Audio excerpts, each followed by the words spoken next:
when your viewer finishes that video, what do you want them to think or feel or have gotten, like, gleaned from your video, right? So at the end of the video, I want them to leave the video saying, I understand codecs better, or now I know what those numbers mean on an SD card, and they've got that, and they can go on the rest of it saying, like, I know what this is now, or if not, I know where the answer is, and I'll bookmark it, and I can go back to it or something. It served a purpose. This is the Golden Hour Podcast. I'm your host, Dave Mays, and welcome to the PolarPro studio. On the Golden Hour Podcast, we speak with filmmakers, photographers, influencers, and business owners about how to stay creative, how to be inspired, and how to build a business around doing what you love. On today's episode, we speak with a guy who's built a business around doing what he loves, testing and reviewing camera gear to its nth degree. Of course, I'm talking about the one and only Gerald Undone. On YouTube, Gerald goes into depth testing and reviewing camera gear and equipment, as well as technology and other things related to the filmmaking industry. Essentially, if you ever want to learn something about a piece of camera tech, you definitely need to check out Gerald's video because you know that he will go into crazy good detail about that product. Gerald has built up a large following of people over the last couple of years, and his channel is growing substantially in the last several months. So it was a real honor to interview Gerald on the Golden Hour Podcast. He came all the way from Canada to California to do a Panasonic event, so we made sure to snag him and do an interview with him on this episode. So make sure to hit him up on Twitter and Instagram at Gerald Undone and let him know that you're a fan of the podcast and you're a fan of this interview. Well, if you like it, at least. So anyways, let's listen in to the interview, and then you could DM Gerald and tell him, hey, great job. All right, so we're here to get undone with the one, the only, Mr. Gerald Undone. And if you're not watching the visual podcast, aka the video podcast, we actually have, what did you bring? You brought a little prop for us. I did, yeah. So I brought a Rubik's Cube, which my viewers know that this is probably my most filmed subject. It's like if I had an assistant, it would be the Rubik's Cube would be subbed in for the assistant instead. And then I brought a light, which purple has been it's been established as like my it's a purple color. Light. So literally our whole little scene right now has a nice little undone hue, and it's battery powered, so hopefully it'll last throughout this podcast. Yeah, it's charged up. We'll see. Yeah, so we'll just let it light up this little corner here because Joshua brought his little Make Art Now. That's right. Poster. I have to compete with Joshua. Can't just bring the only one bringing lights on this side or whatever. I'm bringing it purple. So Gerald, you're an awesome guy. We met at NAB this year in person for the first time, but we've talked on the internet over the last couple of months or so. And I love your channel. For anybody who doesn't know about Gerald Undone, I urge you to go check out his channel. Well over 75,000 subscribers. You're doing well for yourself, full-time YouTube creator. How's it going? How's everything going with your channel right now? Good. Do you like it? Yeah. All right. Well, it was a good chat. Things are going good. Actually, I'm going to cancel it. I'm going to delete it tomorrow, right? Yeah, no.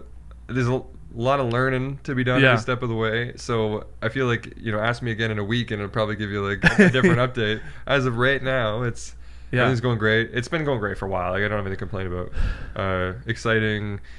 Like I said, the growth isn't some crazy thing for YouTube. It's not like I'm a million subs in a week kind of craziness that happens. But it's growing fast enough that I have to like learn sort of the new challenges as it goes. And enough to keep me on my toes where it's, there's no period of complacency where it's like I get used to what I've been doing for the last little while. It's like, oh, now there's new hurdles that come along with, either brands that want to work with you or something where you get different opportunities than you didn't know. So it's fun. It's a fun, exciting time. So you might not know this, but a lot of other YouTubers do talk about you in the sense that, like, if somebody has a question about something, I just send them a link to Gerald's video. And I've definitely done that with like indie filters. You did a great one on the PolarPro VND comparing it to other filters. You've done that with other camera reviews and stuff. And basically you do stuff that I feel like a lot of other YouTube creators just don't maybe care enough about or don't have the time to do. You'll take a product and exhaust it and like go over every detail, every single thing that you need to know about it, and you compare it really well to other things, and somehow you make it entertaining. I don't know how you do it, but I think it's just you as a person. Tell me about just your process of how you started your channel, why you chose to go this direction with it, and just kind of your process of making YouTube videos. Well, first, that's really flattering. Thank you. I appreciate that. That's an awesome description. I'll record that and make that my channel trailer from now on. So how I got started and what I'm doing now? Yeah. Well, to make a long story into a short one, I started... We got an hour. Okay. Buckle up. We got a long story. It was a different channel about... it was August 2016, so right around 3 years ago. Just over 3 years ago. And it was... I think what a lot of YouTubers started out when YouTube started, like sketch comedy.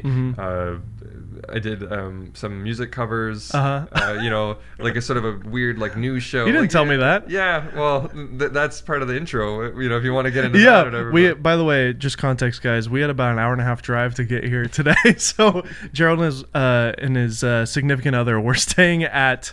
Where are you staying? You're in like Universal City, and we're in Costa Mesa. So it was literally like an hour and a half away, and we tried to restrain talking about like everything, and I was telling you about some comedy and sketches and music videos, and you didn't even mention this. I was holding back on you. Okay, so tell me about that.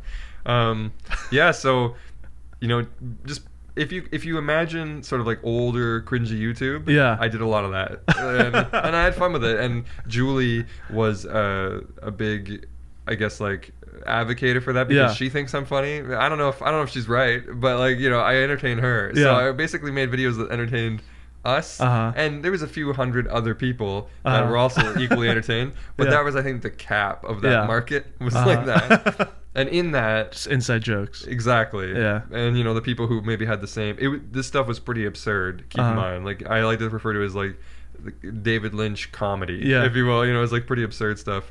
And that's where the he's crazy thing comes from. Is it fit that well? He's crazy. Exactly.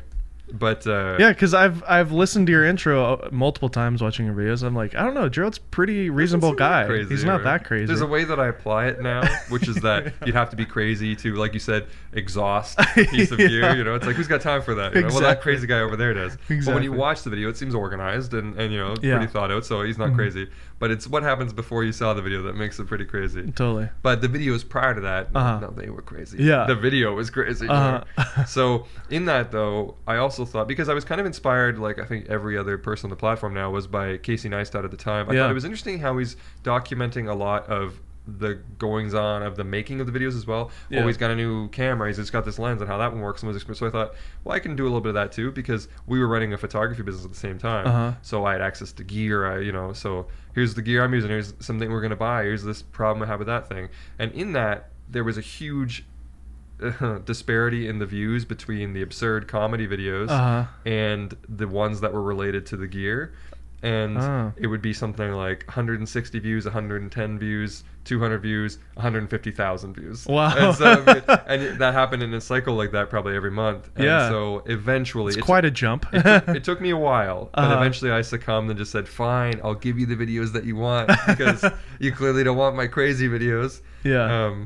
So... that was how we are where we are now. Gotcha. Eventually, I trimmed out the other stuff from the channel. Those videos, before you go looking for them, they're all like gone unlisted now.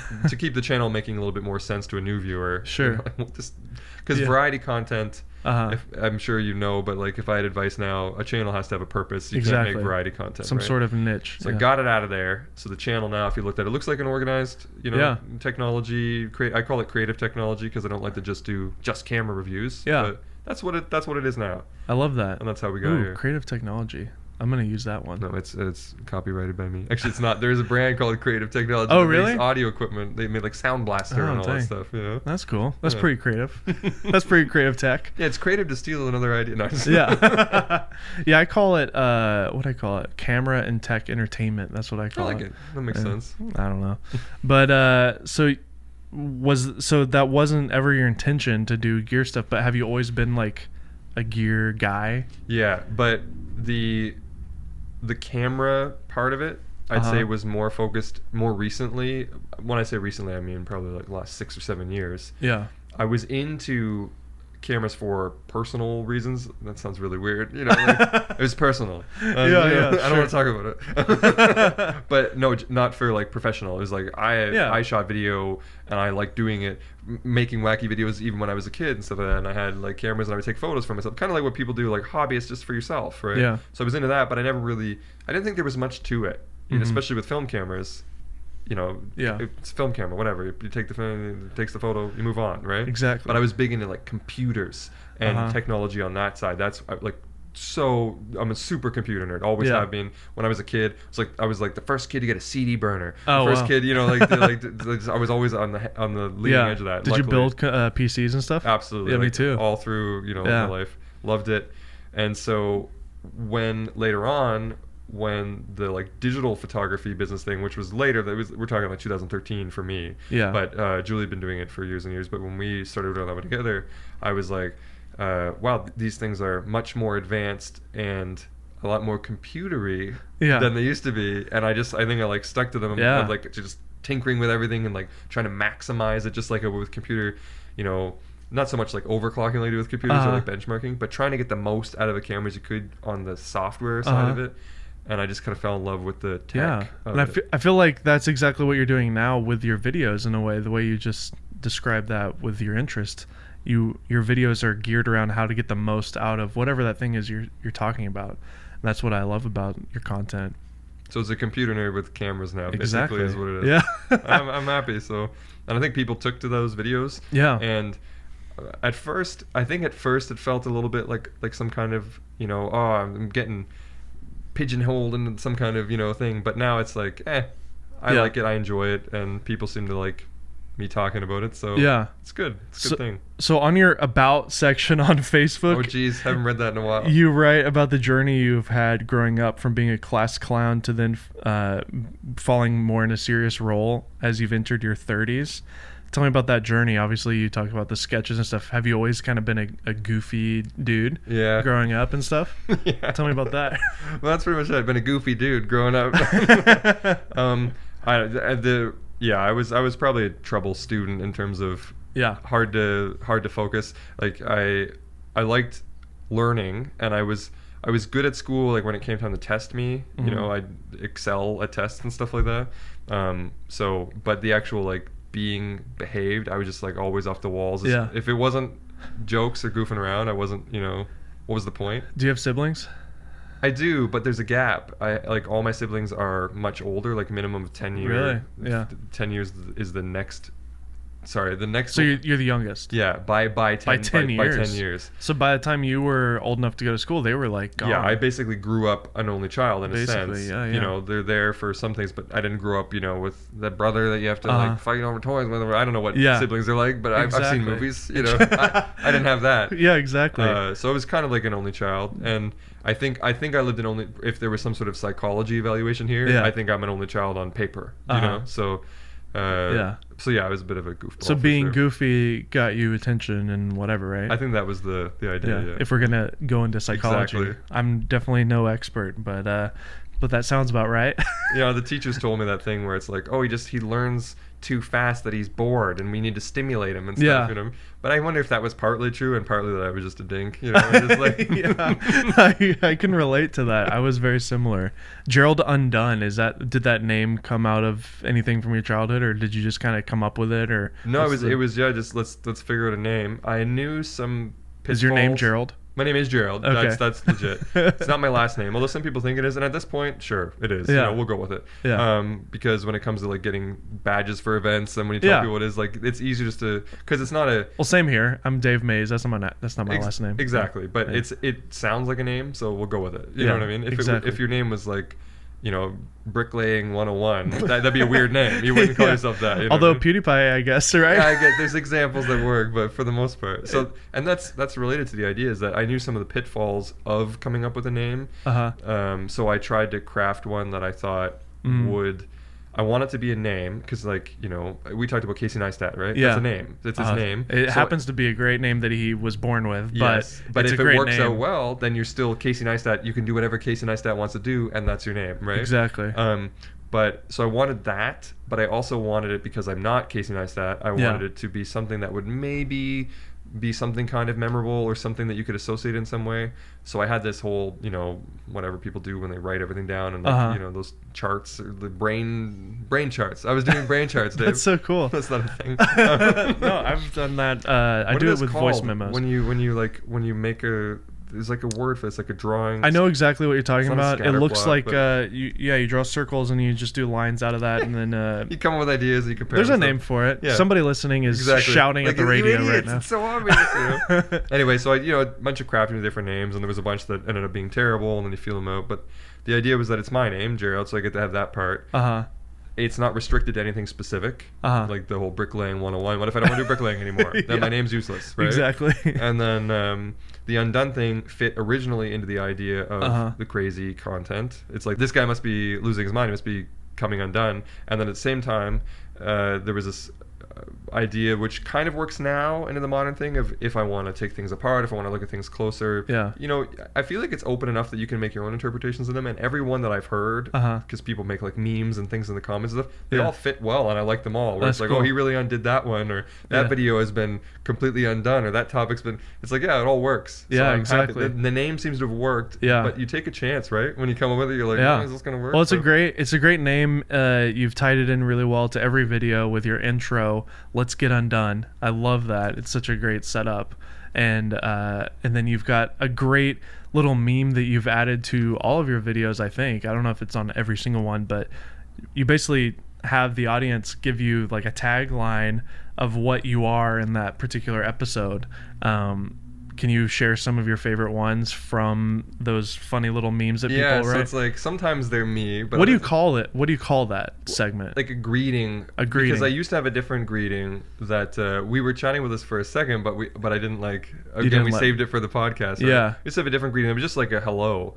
And I had some feedback on that, which wasn't overly positive. But the thing is, some people love it, and some people still love it, and some people wish I brought it back. That's the thing with YouTube. If you ever stop doing something you think people hate, the people who loved it will tell you, hey, why'd you get rid of that? Because they're like old school fanboys, right? Exactly. And I love that, but I think that there was a point that the complainers had. Now, I would usually say, don't change yourself based on negative comments. Sure. Because then you'll be nobody by the end of it, right? Yeah. But this one, if I looked at the numbers, there was something to it, and it's the same thing you were talking about with flourishes that you did. So before we started this podcast, just so people have context, I was talking about how on the Kinotika videos that I would make, I had a full little theme song intro that I did, and I felt like a TV show when I would put it on there, but I looked at my analytics and I would have like 30-40% drop off of retention as soon as that hit. I literally just took that out and boom, I kept all that retention like immediately. So I was like, oh, okay, well, I gotta get rid of that.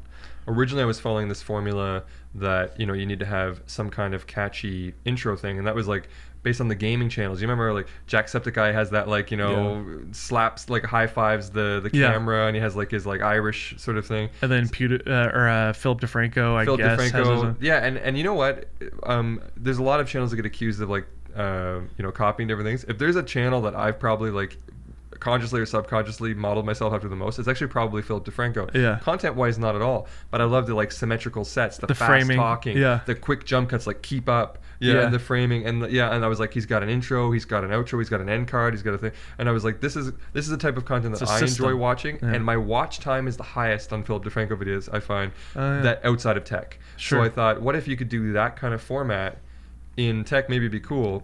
And so I think a lot of it came from that. But I used to do what is happening, and I would make this like sound would come. I don't remember that. I would do like a weird 2-finger salute, which for the YouTube channel membership things, I'd have like an emoji that's like a purple 2-finger salute thing, which I kept because it's like a little nod to, like you said, to the OG fans or whatever. Yeah. And it would make kind of like, it's a Foley, it's a famous Foley sound called like karate punch or karate kick, and it's someone that's like thunk like that. And so it would be like, what is happening? As I brought my fingers, I'd be like slunk, or like making a sound like that, and I thought, okay, whatever.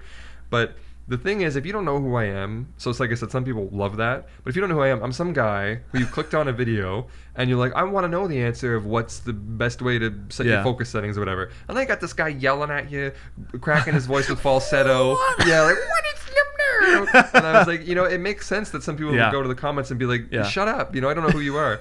And so it's one of those things where it makes it where you have to win them back almost on the first impression. It's like, you were obnoxious, and now you have to convince them that you're worth watching, so that then the obnoxious thing becomes charming later on. Yeah. And it puts more work on a new viewer. And I found that that's a good point. Yeah. On videos that because you get some videos that do well, and you know that you got some new subscribers based solely on that one video, right? Yeah. Since making the intro what your actual question was, like I took us on a little detour here about the comments that people leave to be included in the greeting, I guess is what I call it. You said, what do I call it? It's like a greeting. Like, what do you want the next intro or the next greeting to be?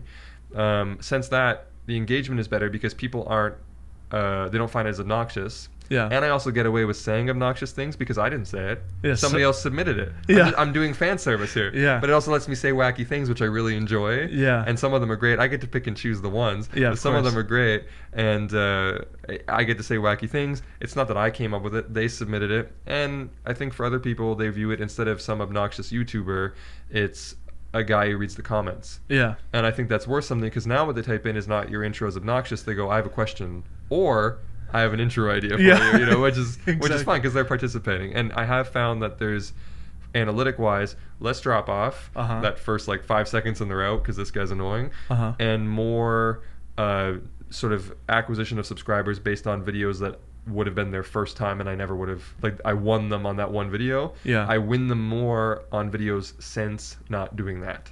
Nice. So that's great. It's always hard to look at analytics and know for sure. Yeah. But I'm going to say it's working. So what are some of the funny intros that you remember I like off the top of your head? So the two that I like the most would either be ones that are completely absurd, because like it lets me throw back. Some would be, I just got one recently, somebody was like, if it ain't fixed, don't break it. I was like, I don't even know what that means, but that's going in. I got another one that, we were just talking about it. But, and the other ones that I like are ones that are fun references, because I like to throw them in there because the people will be like, oh, I know that movie, or I know that scene. Some of my favorite ones of those ones is, there's an old Chevy Chase one where he used to say, I think it was on when he did Weekend Update or whatever that was on SNL. He used to say, hello, and I'm Chevy Chase and you're not. And I always thought that was great. So somebody gave me that one, and I was so happy because a long time ago I was like, I hope somebody gives me that, and I had to wait months. Yeah. There was another one recently that made me chuckle. That was one I got that was kind of cute was like there was a new Iron Man I Love You 3000 one, and I was like, that's kind of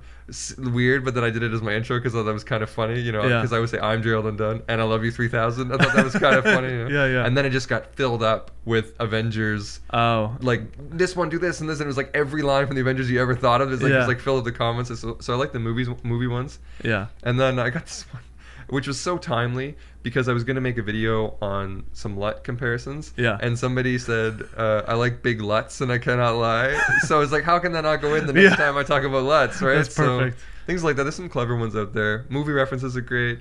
And then just the completely absurd ones that make no sense are funny too. So there's just a format to your videos, and I want to just kind of break it down for anybody who, is listening to this, who's inspired and wants to maybe start their own channel. But there is a format that I can see with what you're doing where you really are, like you said, you're taking notes from people if it's a good note, but you're still doing like what you naturally are good at doing, which I think is just, again, really doing your research, really understanding the product and talking about it from like an authority of, I know what I'm talking about, and I'm going to just tell you for the next 10 minutes, I'm not going to waste your time, and you're going to get a ton of information to walk away from to make a purchasing decision that is educated and thought out, because I've done all that work for you. That's kind of like what makes your stuff so great. You're not just getting a product and making a video like instantaneously like what I do. I just want to know your process. Do you script it? Do you make bullet points? Do you memorize lines? Do you just improvise everything? What's kind of your process when you get a product that you want to do a video on? Yeah, so it's scripted for sure, but sometimes there's like an impossibility to the script. I used to do videos where I would script the whole thing, and it would become a nightmare because I think I would feel forced because the script would be good compared to what I would just wing. Like that's a better sentence. Yeah, and I like to think I'm reasonably good at talking.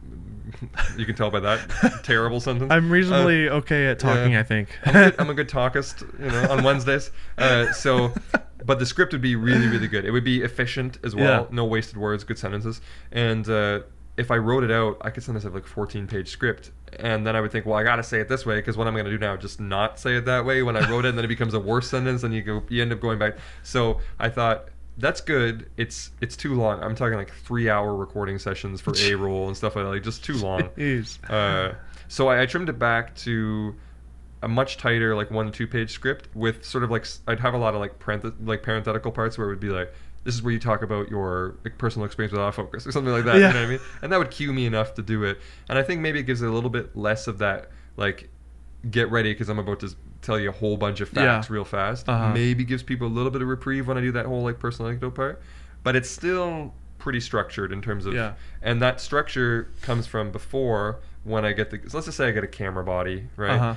The first thing I'll do is I'll just like take it apart software wise. Like I'll look at every single item in the menu, and anything that I don't know what it is, I write it down, and then I look up every single item in the menu on the manual. And if there's some sort of, problem there, then that's something worth talking about. This thing doesn't make any sense, it's not in the manual, or the manual says it's supposed to do this and it doesn't do that. Then I go, well, let's see if I'm doing something wrong. And if already at that stage, that means that's something potentially worth talking about, because I already spent that amount of time. What if you have the camera on shoot, you're going to get out your phone and download a PDF for the manual and like zoom in and no, right? So already you have a problem. And then I'll make sure that you can do it, but you have to know the quirks. This has to be turned off while that is turned on. You have to be holding these 3 buttons at the same time and rub it against your chin in order for that thing to turn on. And I'll make a video about that. But ultimately, these things add up into sort of like all the quirks, if you will, or potentially some kind of bug. And doing all this will help you, I guess, know what to test when new firmware comes out, when the next body comes out, whatever. So I kind of have like a running list of quirks and bugs and things. And it also helps you, I guess, better understand that gear. But that only gets you so far. Then you have to use it and see if weird obstacles come up. And a lot of, I'd say, channels are good at this. They take it out shooting, and they notice that they're not happy with the low light performance, high ISO performance or something like that. They'll experience that. So then we'll do tests based on that.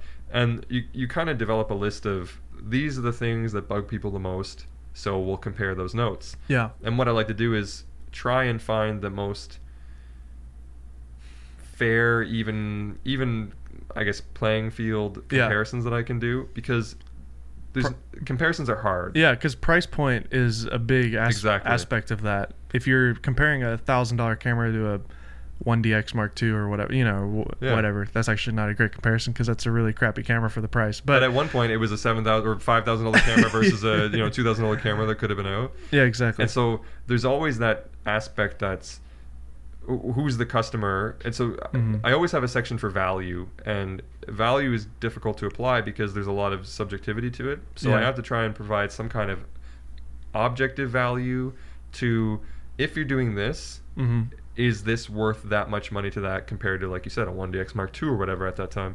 And I can only do that if I have like a criteria, and hopefully the criteria I developed based on what other people find to be important. And so then you kind of have these profiles in your head of, there's this type of shooter, there's that type of shooter, and this is their key criteria. Now hopefully I can make a video or a comparison that will answer a potential question that made up person might have about that specific criteria. And sometimes it's a reach and it's a flop, and other times you do something that you think, this is so small that it's not going to matter, and you get a video that pops 50,000 views in the first few days, and the comments are like, thank you so much for doing that, and you go, okay, I guess make a note of that. People care about this in that, and I know this is really vague what I'm saying, but that's because we. What'd you say? Exactly, but because Did you say vague? Yeah, vague. Oh. There's a Canada word there. Is that you pronounce it differently? Vague. Vague. Yeah, I see what you're saying. Sorry, I was like, threw me off. And I thought you were making a joke. Like, no. I'm speaking really vague. You're like, what? I wasn't listening. I thought that was the joke you were doing. The way you said vague was very vague to me. So in our American audience. True, fair enough. So the thing is that this whole thing is there's too many examples that we can provide. We be talking about microphone, we be talking about a light, whatever.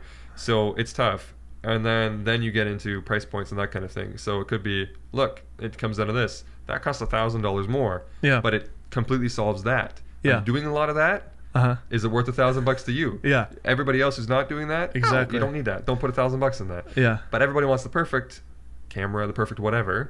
It's not that. There's $1,000 more for that thing. And how important is that thing to you?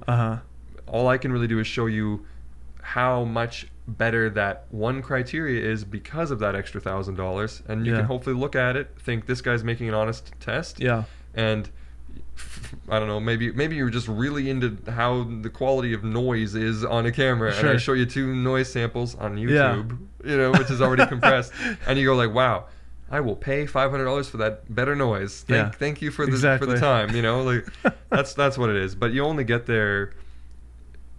Otherwise, it's a crapshoot. If you really like I said, you kind of have to collect data, and that's the part that you and other people like to sort of. It's not a tease, but it's a little bit of a tease of like that Gerald guy. He likes his data or whatever. You know what I mean? Just the basic idea. But I like it. So is your channel all about like having an archive of things that people like? Are you thinking long term about a lot of your videos too? Like, this is going to be something that 2 years from now, when somebody's able to afford this product, when it's secondhand, maybe they'll discover this, and because you are talking about specific things, but yet for some reason I still want to watch all your videos, even though I'm not interested in a lot of the content you're talking about in terms of buying X. Like I don't have a Pocket 4K. I don't want to buy a Pocket 4K, but I've watched all your Pocket 4K videos. Well, that's one of the big compliments I think that I can get, because I know that I'm going to talk about a few different things, and that the videos are going to be the worry is that they're going to be dry and long to somebody who's not buying that thing, So when somebody says, I'm not buying that thing, and I watched your video and I liked it, it's like, thank you, because the people who will probably really like it. So if you like it and you don't even care, then that's awesome. But then you also got the long term of what I was saying too, of just having a database of all these searchable videos that over time are gonna gain more views and evergreen content, right? Exactly. That's good stuff. There's a bit of a blind spot though, maybe in my content we just said about, because I do establish a bit of a like long-term thought process, but not so much for what you just said of maybe that camera when it's secondhand or when it's older and has some money off. Now maybe the value situation changes. I feel like I often... Have you ever done a 6 months later or something like that? But never for updated pricing, unless it was made apparently obvious. Like I've been talking a lot about the Sigma 18 to 35. Did I just give you an idea? You didn't, but you have a fair point. It's like I should acknowledge that like that. I don't think I could also integrate that. I just feel like, because like you said, there's the next one and the next one and the next one, right? I feel like if I also had to track these over time, that it would be so much. I still get comments on like my very first 2 reviews. The SL2 was the first camera review I ever did. Videos could be fun though, where you're like, is this now? I guess if you follow it, like you found out that thing is still selling new, but now at a significant reduction. That freaking Canon M50. It's it's never ending. Everybody wants to buy the Canon M50. So I guess I have done a couple like later on videos, when something else comes out that the only thing that really compare it is still an older camera from another brand. So I've done those.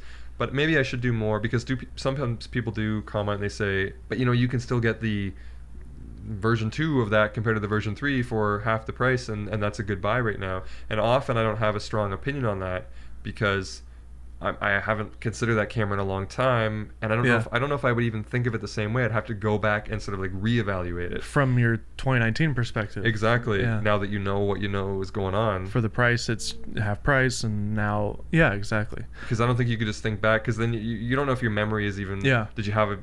Were you like really loving that camera at that time? And everybody always talks about the 5D Mark III. I love the 5D Mark III. Oh, of course. If I had to use it right now, I don't know what I would think. Would I still like it? Or I think this camera sucks. You know what I mean? I have no idea. So I have a memory of the 5D Mark III being fantastic.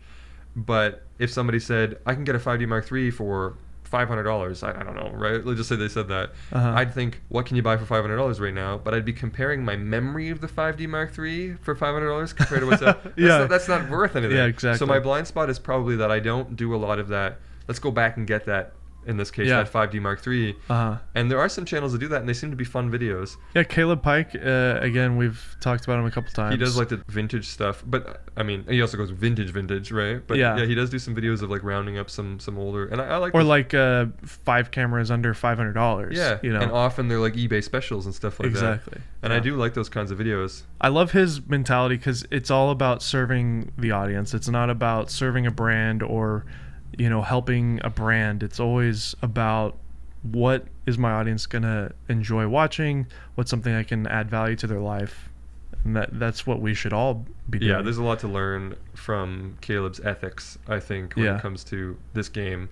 One of the things that I've always tried to, one of the things that I've tried to do since the Switch, I shouldn't say always try to do, is be useful with my content. My original content wasn't useful, unless entertainment. That's why I say at the end of all my videos, I hope you found this video helpful or at least entertaining. Because if it's not helpful, hopefully you got a smile or something out of it, even if it's that silly intro. Is that I think being useful is something where, in the long term, that's going to be worth more, hopefully, than some kind entertaining. Than fleeting entertainment, I guess. Because if you think of how quickly we consume everything, because entertainment is useful for sure for a lot of people. You need you have to have everybody. it. I need entertainment, right? But it's like, I'll need entertainment for this 30-minute period I need to fill, or on the plane or whatever else, and that's very valuable for then. But once I land, if I know how to use my camera better forever now, then I think it wins. Not because but you know what? I'm one of these guys that's super nostalgic about old media I've watched. So I don't know if I could put a price on my favorite movies from 20 years ago either. Those have stayed with me forever. Sure.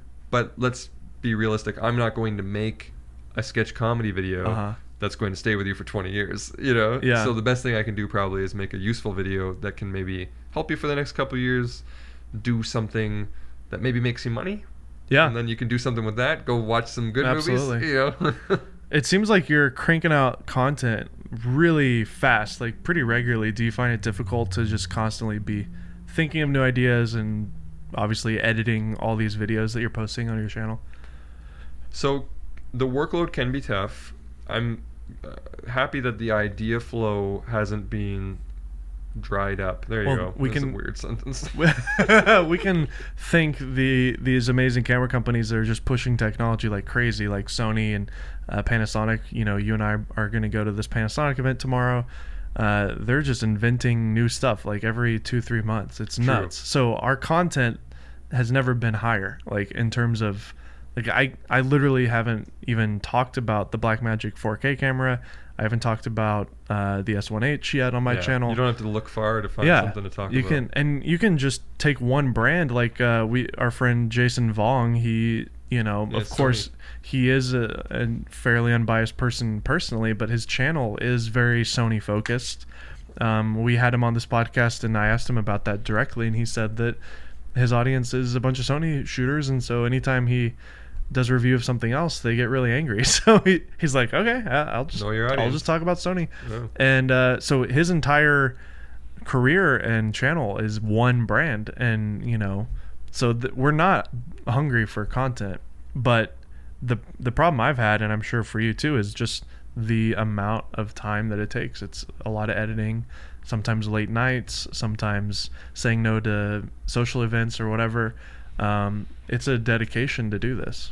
True. And I find that I make my job harder when, if I want to test something, I'll need to test it somewhat exhaustively, like you said. And and then what do you do with all that? You got to find a way to squeeze it in. So you got to like edit that. And like, usually I'll actually make a mini video before I make my video. And it's like a video of all my test stuff. So that I found that's cool. I got this down to 3 minutes. So if I can just incorporate this 3 minutes into a talking head, then I'll show everything.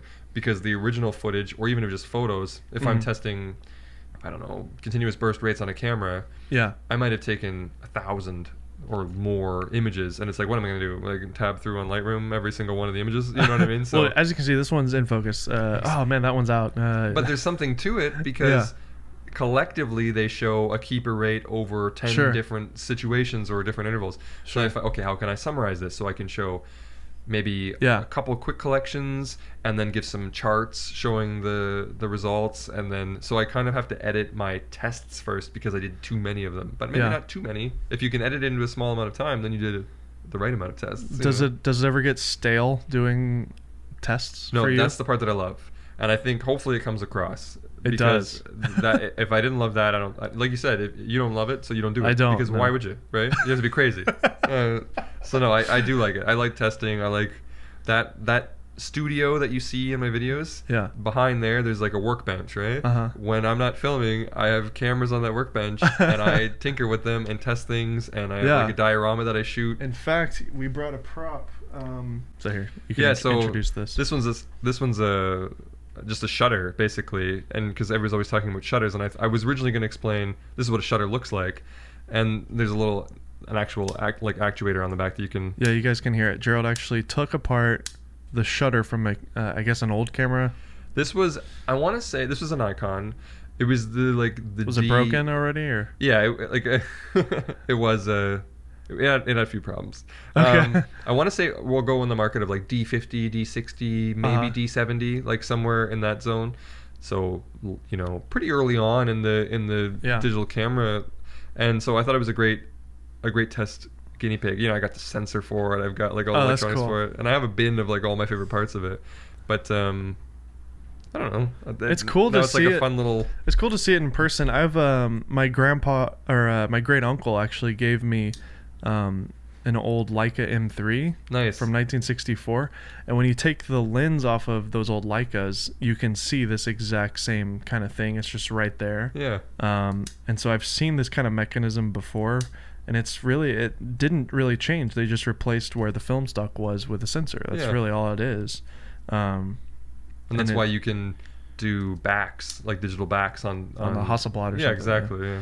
Yeah, even I think there are some Kickstarter for Leicas. You could do like a Leica digital back, which is kind of crazy. Yeah. A couple of months ago, you did a Blackmagic Pocket 4K video, right, and you went outside of your studio. You shot some footage of was it the beach or something? Yeah, I went to a nearby beach, one of the Great Lakes, Lake Huron. And you got some angry comments on that, and I think it was a little bit of a challenge for you. Can you speak about that and your experience of doing content that you want to do regardless of what the response is and stuff like that? Yeah, so it's tricky because I've usually tried to separate work that I make. We'll call it art, versus the YouTube videos. If I wanted to shoot for the sake of shooting something pretty, I thought it's hard to do that because then it's gonna be like, what camera did you shoot it on? What lens did you use? Why does he use that? But then I also got a lot of requests of like, it'd be nice to see you shoot something. And so I thought, well, I'm gonna be testing the Blackmagic, so I'll shoot something and then I'll just kind of throw an edit together. And what I was shooting was just kind of like a little bit of like our day at the beach, but I thought, if I upload it to the YouTube channel, I should call it something. Now, I didn't call it like dynamic range test for the Blackmagic or anything like that. I called it first shot with the Blackmagic or something like that, like first shooting I did with the Blackmagic. And so part of it was literally just I was taking shots, like first time using that camera. Yeah. And then when I edited it together, it was like, well, I'll just edit like a little bit of a story of like, showed up, the sun was going down, did a couple different things and shots. And pretty music and all that. Yeah, and it was, I liked it, but a lot of the comments were, I think, like, to be forgiving of the negative ones, they were coming from a place of concern that the dynamic range on the Pocket 4K wasn't what they were hoping it was, or wasn't what it was. But like I said, I never, because of your color grade. Yeah, because I pushed it extreme, like to the point to where the skies were gone, like white gone, right? And so it wasn't the typical silhouette where you bring it down, the foreground subject is black, and then the background, and then your sky is rich and saturated and not clipped, right? I just threw it all the way, super high contrast, because for me it was like, you sometimes you shoot for memories, right? So I shot, and we actually graded it together when Julie and I were there. We were both there, and we graded it based on like what it kind of looked like.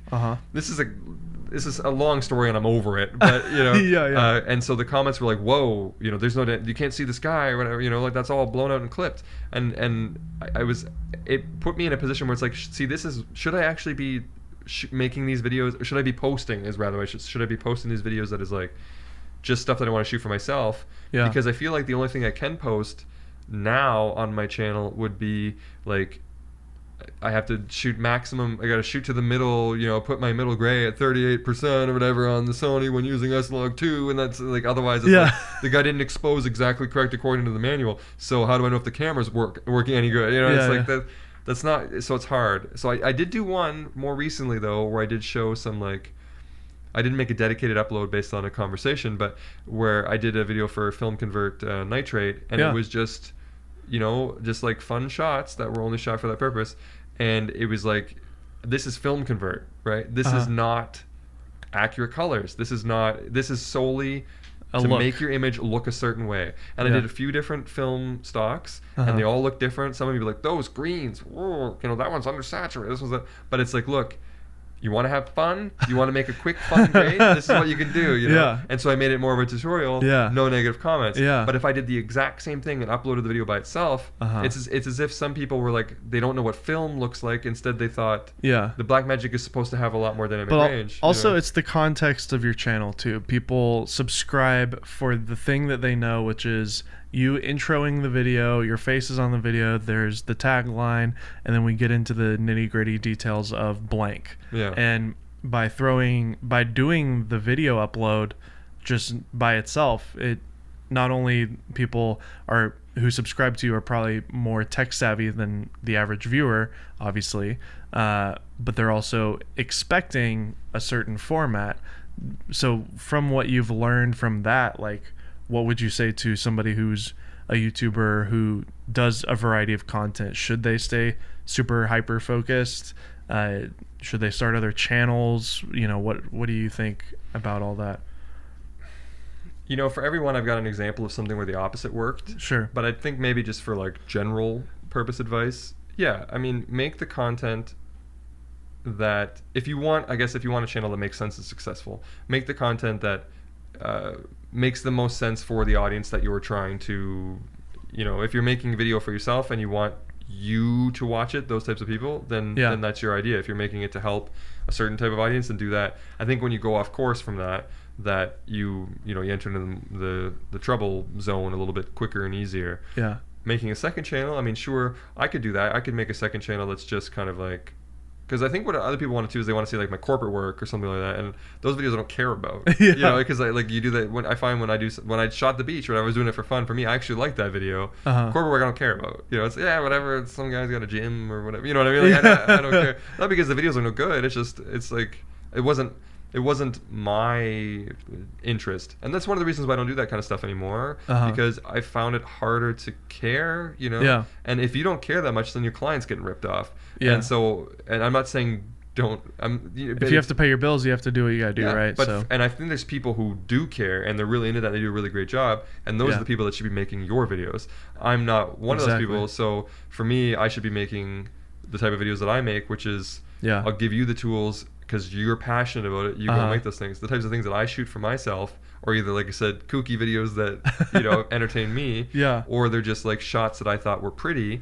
And then I usually push them to not something neutral that everybody might like, but something that only people who see the world the way I see it will also think it's pretty. Yeah. Does that belong on a main channel? Probably not. Yeah. On my main channel anyway, for what I do. Yeah. Philip Bloom seems to have a way to make it work. But that's what he's done for years, though, right? Yeah. So I like the way that Philip Bloom's stuff looks. So there's people that don't, So when I watch Philip Bloom, I'm okay with him talking about gear. Yeah. And I'm also okay with him shooting, film graded stuff of his cats. Because I think it's pretty. Yeah, exactly. And it's charming or whatever, so I'll watch it. But maybe somebody else thinks, I don't care about your cats. I don't like the way that film emulation looks. Yeah. So get out of here with those with those black tones and with those cats. I don't want to see it. Yeah. Also, it makes us sound like old men now, but Philip does come from a different era of the internet where he was mostly on Vimeo first, which has always been like a film kind of community and like a film undertone of like filmmakers and artists, and then YouTube's like where people go to advertise and make money and whatever. And so in a way, Philip, I would imagine, has probably struggled with like doing stuff on YouTube versus his blog and Vimeo. Like, this is the new wave of like, you have to post every week if you need if you want to make full-time living. And he puts a lot of hours in his videos too. He'll spend a month on one video, I'm sure, or more. They're 30 minutes long and they're amazing. And every time he posts a great review, I'd sit down and make lunch and like have a Philip Bloom experience. Yeah, like I watch the video.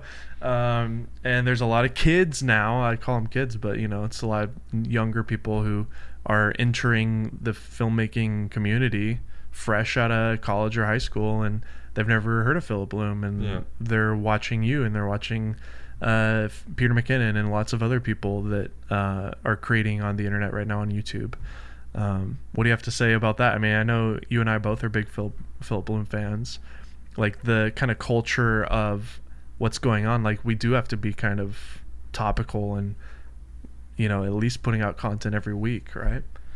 Is the question, how do I feel about how do I feel about the requirements these days? I don't know, just your thoughts on the topic. I mean, do you think... Well, I can empathize with somebody like Philip Bloom, because I've had conversations about it, and he explained like all his other time like requirements, and then I know the type of videos that he makes and how long those take. So it's like, that'd be heavy to think I gotta put this video out and also do it the way he wants to do it, which requires time and everything, you know.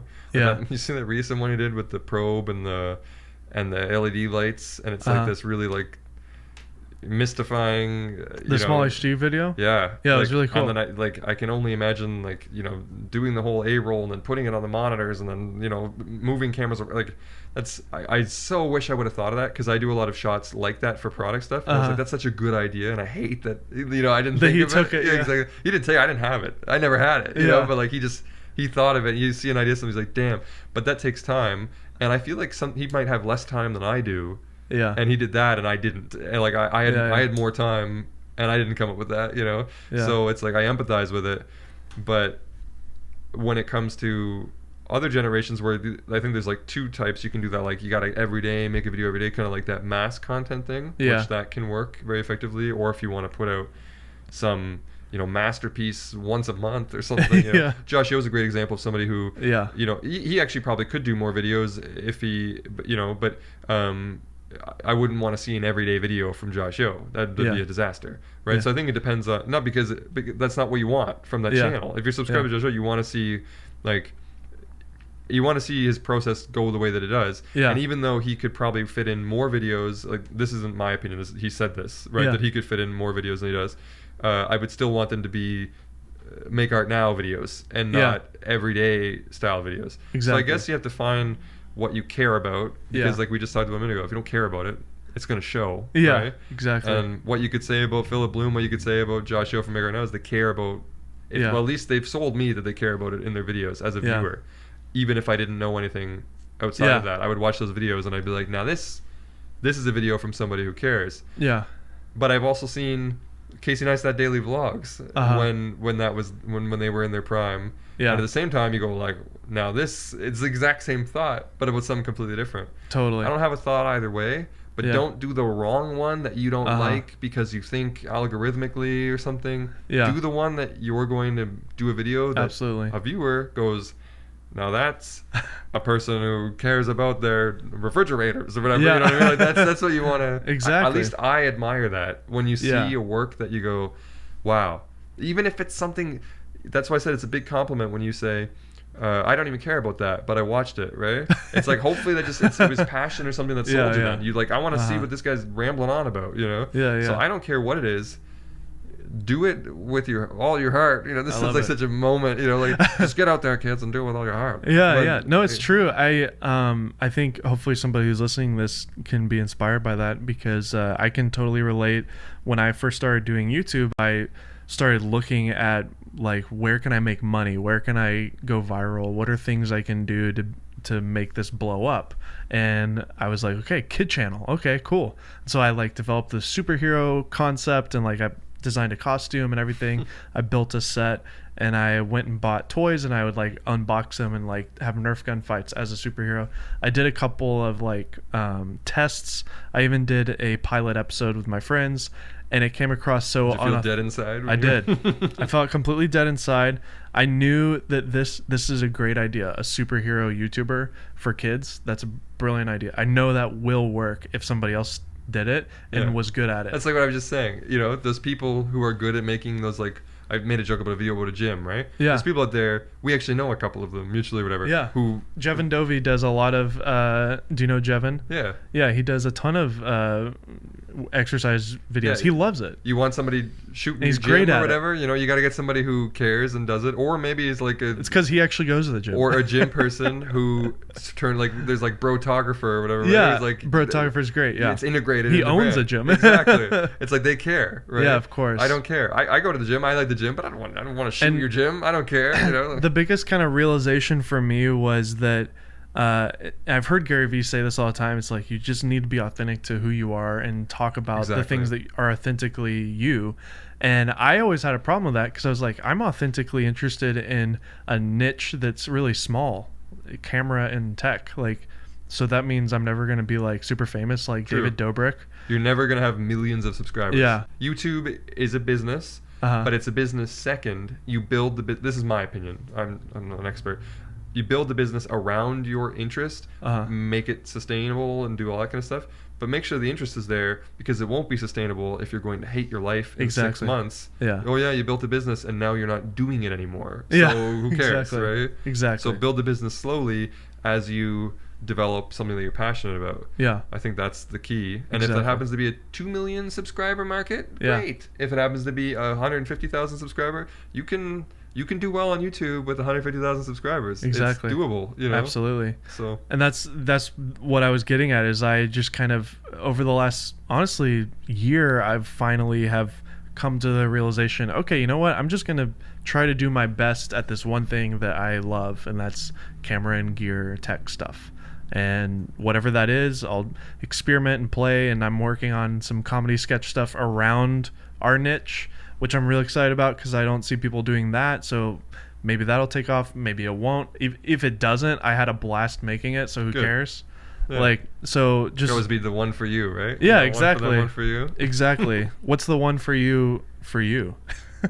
I got to make all those. No. That makes it sound like I don't like these videos. The reality is that sometimes the topic, you know what? I have nothing to complain about. I don't even choose the topics. I get a lot of, I think like we've cultivated like the community and a good community that has a lot of really great suggestions and really great things that they're interested in. And because I think that like we go for some higher level, that sounds really pretentious, but like, you know, we're really digging into the stuff here. Then people are like, well, if we're going to dig into that, here's my list of gripes or whatever. It's like, great, you know, we'll add that to the list. And if I see the same one 8 times this week or whatever, like, okay, well, we got to get on that, right? But I don't hate that. If I hated it, I would say thank you for the suggestion and then never touch it, right? So anytime that I've gone on a topic where I say, you guys have been requesting this one, not only did I think it was a good request, but I was like, ooh, that'll be good. I want to do that. And then I get to that mode I was telling you about before, where I'm in my little test zone and I'm having a good time. Yeah. That's because it wasn't just a good suggestion. It was a fun suggestion, I guess, or a suggestion I'm passionate about. Yeah. So I don't have anything to complain about. The one for me would be the way. It's like, this is your idea, but we're going to do it my way. Yeah. You know, and I hope that makes sense because you suggested it to me, not to somebody else. And so doing it my way is what lets me. Totally. Like you said, I'm not churning them out every day or anything like that, but putting out reasonably high volume of videos. Like a decent volume of videos. Like 2 a week, 1 a week. I try to do 2 a week. Sometimes it's not possible, so I end up averaging like 1 3/4 a week or something like that. I don't upload the 3/4 videos though. You know, I wait till they're done. I think I get in about 7 videos a month. Is how it works out, and that's. I can, as a solo everything, I can swing that. Yeah. Anymore, and it starts to get like pretty stressful. Any less, and I feel like maybe I'm being a little lazy. Yeah. So 7 videos a month is like that sweet spot, and most of them are ones that I've been like excited for a little while. But it's just, you know, I have a list. Sometimes you got to bump ones up based on release date or based on priority, or maybe there's like something where something comes out while you're working on another one. You have to do an update video or whatever. So, but by God, that's like, oh yeah, we're gonna get that one done. You know, that one's gonna get done, and I'm usually like pretty. You're, one thing that you do that I noticed is you'll do a live stream when something drops out of nowhere, which is a great way to hack the speed of the information. Is to just print out a document with the information of the released product, do a live stream. Then you don't have to edit. You don't have to, you know, deal with the process of shooting and editing. It's just what else is great about live streams? Again, relying on that community. Is that sometimes we'll do like press release. Let's talk about that, because I don't do camera rumors, and I don't do let's make a video on an announcement. I don't generally do that. If I have the camera and I'm like, hey guys, check this out, I might do a small little video on that, but I'm not going to do a video on an announcement.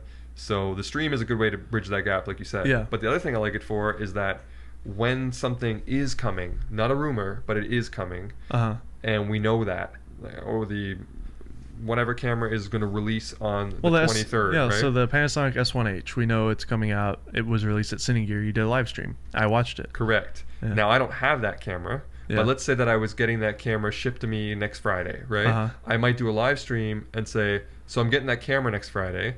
Here's some thoughts I had. What do you guys think? The comments will fill out with like, I want to know if it has this, I want to know if it has that, whatever. And so then I get that criteria that I was talking about before. I'm like, okay, well, I'm going to write all these things down. And then when I grab that camera, because sometimes you only have a limited time. Yeah, sure. So now what are you going to do in a limited time? Well, I heard what people care about. Because maybe, I'm always going to do what I care about. Yeah. But if you like, well, I've got some time for some viewer questions too. It's like, let's dive into what people are asking. And it's always great to have. Live streams are great for that. I find you get a different kind of vibe from a live stream. So people will be like, just like, lay it out a little differently. It's more conversational. Yeah. So it's as close as you can get to, having a conversation. If we were here playing with the camera together, exactly. It's close as we can get to that. So it's good for building out that criteria for tests. Do you leave your live streams up on your channel, or do you unlist them, or? I leave them up long enough that I think people will have a chance, and then they go away. They remain unlisted the entire time though, except for the odd one that where it's like it was only 20 minutes and it covered the main points. I think like the S1H one might still be up. I'll post those ones, but if it was like 2-hour hangouts, like Q&A kind of things, then they'll stay unlisted and they'll stay up, like they'll stay existing but unlisted for about 4 or 5 days, and then I delete them usually when the next video comes out. So it's like that way, if people, they didn't make the live stream but they actually care, or they can comb through it the next 2 days, and then they're gone, because I feel like it actually adds a little something where like, and then that one's gone now forever. So because that was when you hang out with your friends, you don't record it. You know what I mean? So, but maybe you missed it because of whatever. Well, you don't. So you can. We're recording this right now. True. Okay. That falls in a whole. That's such an interesting point. I was thinking more like if we were just like having an off-camera type chat. You know what I mean? Like, we wouldn't record that. This is so meta.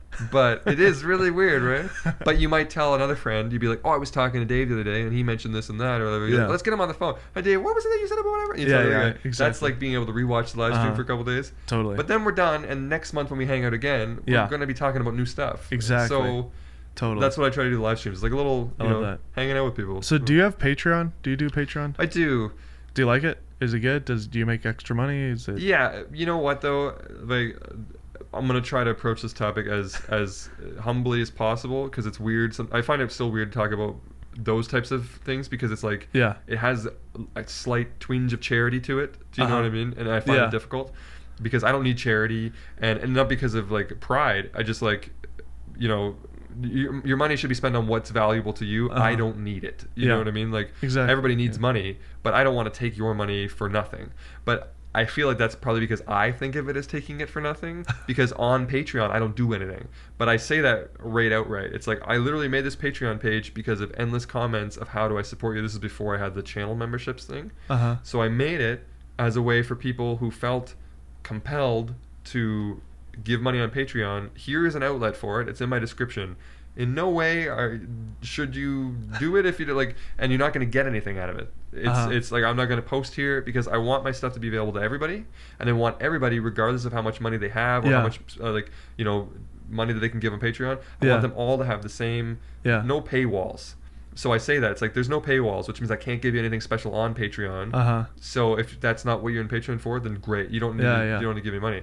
But if you're like, I just want to throw some money at this guy because it makes me feel better, because I have that in my own life where it's like, this person is doing a lot of great stuff. I want to contribute in some way.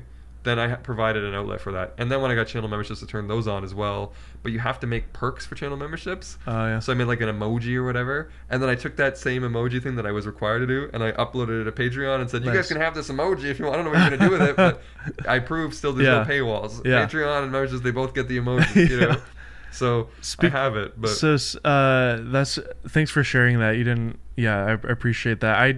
I don't have Patreon. I have a couple friends that do it. I kind of feel the same way. It's like we have to work for a living, so please don't think that I need any type of donation. It's just the whole thing does feel like I'm trying to raise funds to start this thing from scratch. Please help me. It's like well, but like then, with Kickstarter you get the product or whatever. Yeah, I'm not giving you anything. But I guess they are getting they're getting a sense of like I'm supporting Gerald. I love his content. I watch all of his videos. I want to be a part of this together. And I get it. I'm just awkward about that in general. Like even if somebody, I've had people like just directly PayPal me money with a message. It's like, I watched that video and it really, really helped me. So here's some money. And it's always like, that's so weird. You know what I mean? But at the same time, you're like, wow, that's really, really, really nice. It's super generous. But then it's like, should I even accept this? And it goes in my head a lot. So it's just one of those things where I just have to deal with it. Some people you just give it all to charity. That could be the other thing. You don't tell them, but you just like you give it all to charity, and you're like to actual charity. Yeah, exactly. But if it makes the other person feel good, or that's how they like to do things, then it's almost worse to either not provide the outlet or to like. There's nothing worse than it, when I want to give a gift to somebody and they don't want to accept it. Exactly. It's like, I want to buy your lunch. Let me buy your lunch. So it's a tricky line. Yeah. So I'm just trying to like do that thing where if you do nothing, that it just kind of like it all works out. I don't know what that attitude is, but it's like it exists. Yeah. Do what you want with it. Sure. I have no thoughts on it either way. The people who do it, that's very generous and that's great. The people that don't, you have your reasons, and I don't have an opinion on them or any judgment or whatever. And I do have a principle about using that money exclusively for something related to the channel, no matter how small. And there's people that can testify to this, but that it's always gone back to the channel in some way, even if it's like a thing for a test, or even something for my like A-roll camera that I shoot the videos on, but it'll always go back to the channel. That's cool. Somewhere. I like that. There is kind of a meme thing about you that I love on Twitter. If you don't follow Gerald on Twitter, you should. We also have a Slack group that we're a part of, and you'll take other people's videos and make animated GIFs out of them. You'll have fun with Caleb and put him in the video somehow, and now he's doing that to you too. Can you talk about some of those fun memes? Caleb actually started it. Oh, really? Yeah, the GIFs were like I'm pretty sure he started it, and like now I got back at him. It's because I made a video. I don't know why I think this one like kind of like he thought it'd be fun, but I made that video where it was like pronunciations, camera word pronunciations, ISO, whatever, that kind of thing, right? And I think that was the one. And then in a video shortly after that, Caleb said ISO, right? And keep in mind, my video was a joke, right? It was just kind of like I thought it'd be a funny one.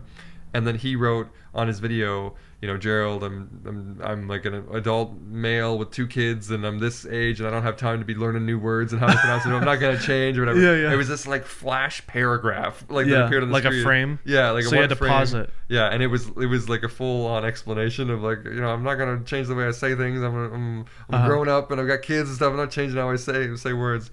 And so I thought that was funny. And then in another video later on, he just kind of like did another flash of just like some, I don't know if it was like an emoji in Gerald Undone, because another different word that he said in a different way.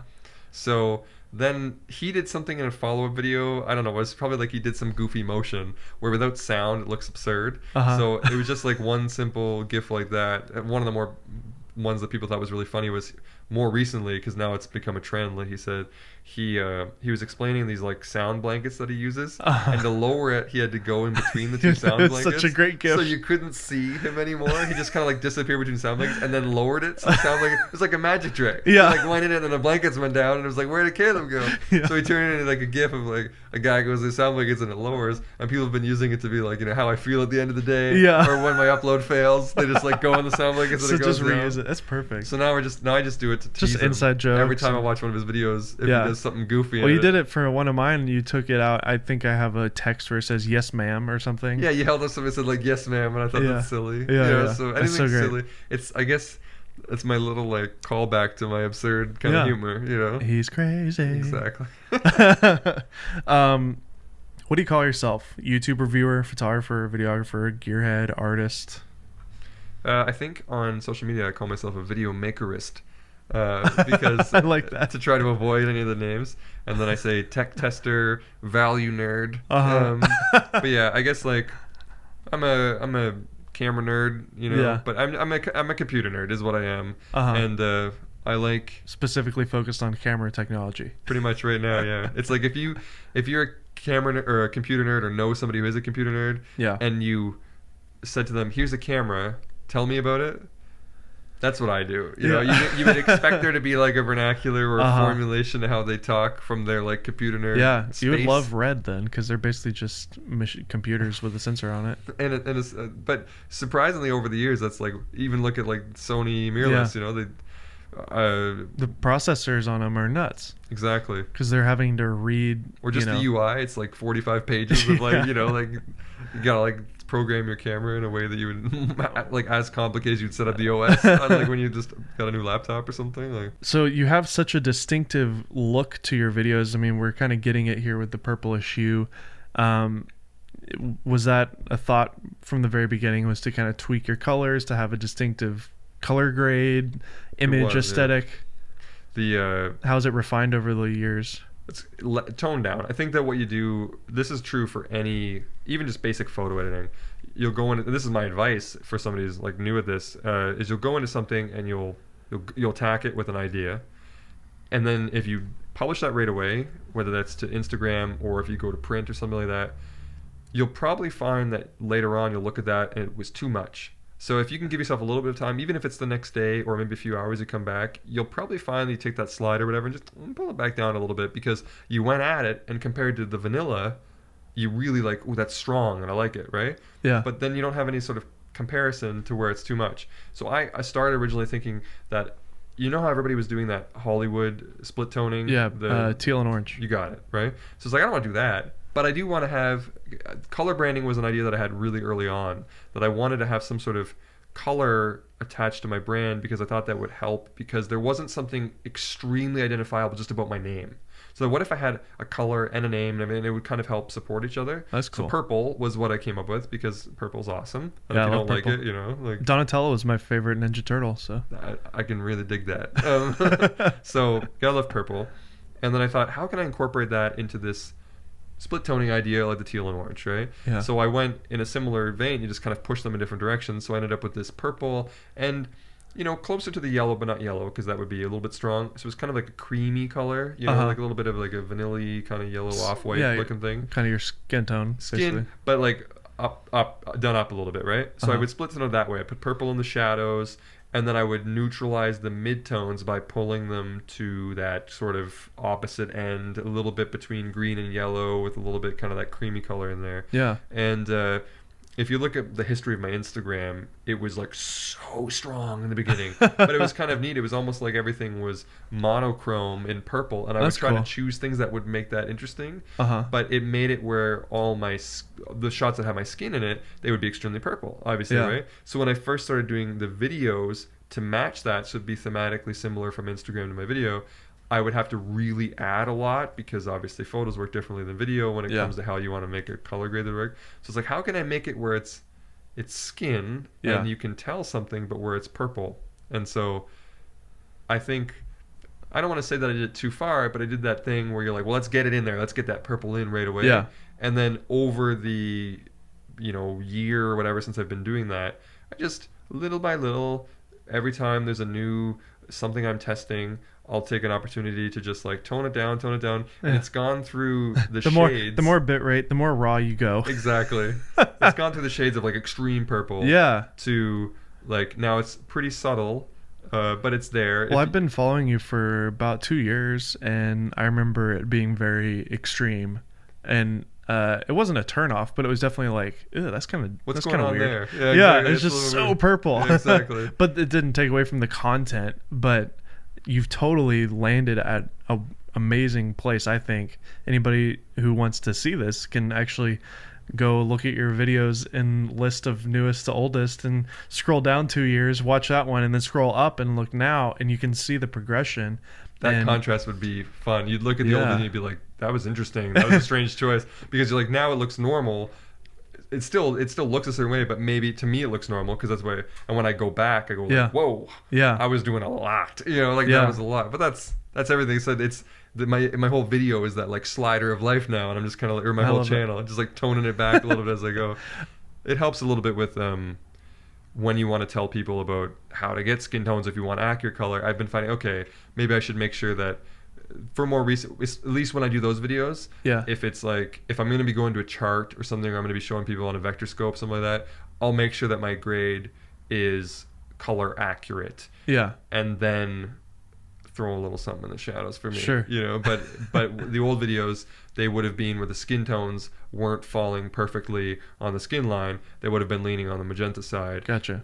Because there was just too much purple. You can only balance out so much before the tones in your skin, obviously they're going to have some. I love the artistic just idea of the whole thing though, and I commend you for it, and I think it's brilliant, and I love what you've done because you've totally nailed it. Like when I think of you, I think of actually right now when I visualize Gerald Undone, I visualize your logo, which is a great font that you've used for a while now, and then the kind of silhouetted picture of your face with the hair that's like a yellow on top of the purple. Like I imagine that logo, which is basically your dun, dun, da, da, da, da. Yeah, I use it in the intro, yeah. That part is what I visualize when I think of you because you've just branded it so well.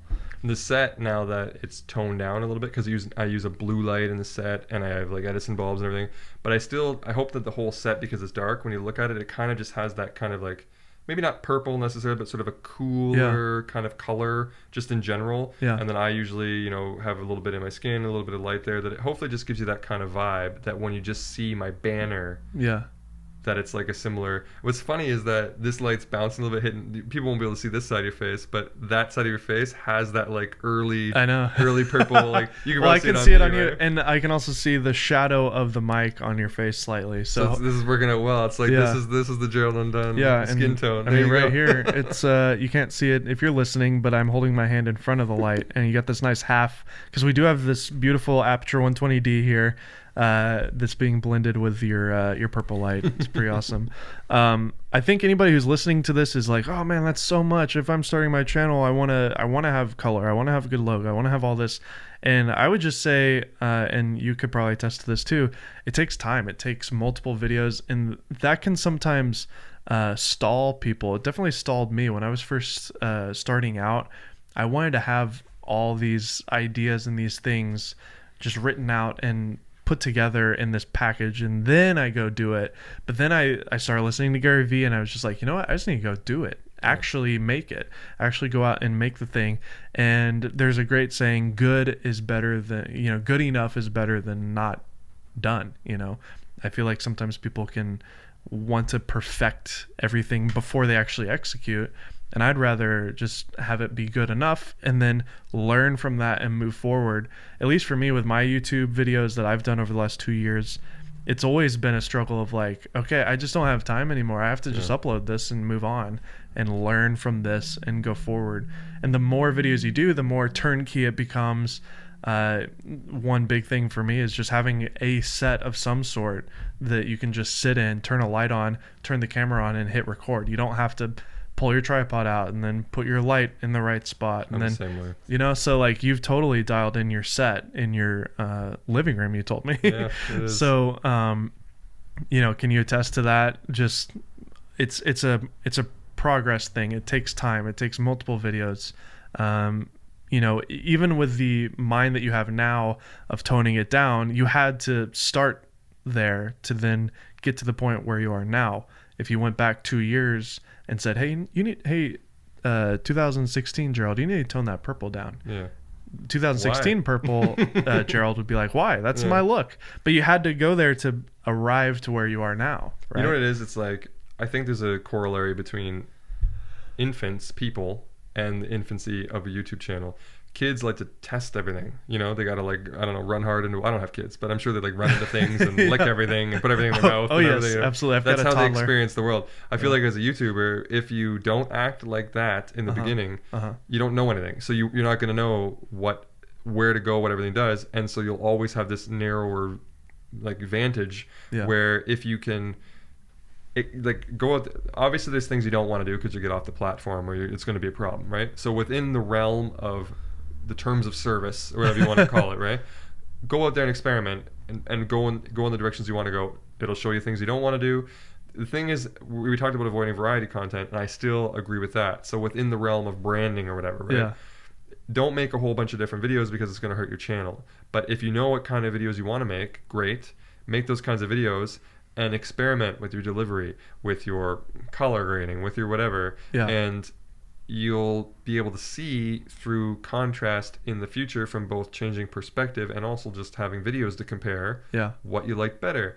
You're basically doing like a perpetual A/B test with yourself, because I think even if you were an expert colorist and audio like mixer, and and somehow you were like nailing camera moves from behind the camera while being in front of the camera, you just killed everything on your first video, right? You might look at it and go, that was inefficient, or I didn't like this, or didn't like that, or maybe your script, or there's always going to be something that you didn't love. And I think that the only way to know that, how could you possibly know if you didn't watch your own video when it's done? So the advice there basically is just like a kid, go out there and lick everything, and then watch them back and see which one tasted the best. That's Absolutely. A really strange metaphor. Don't lick anything without its consent.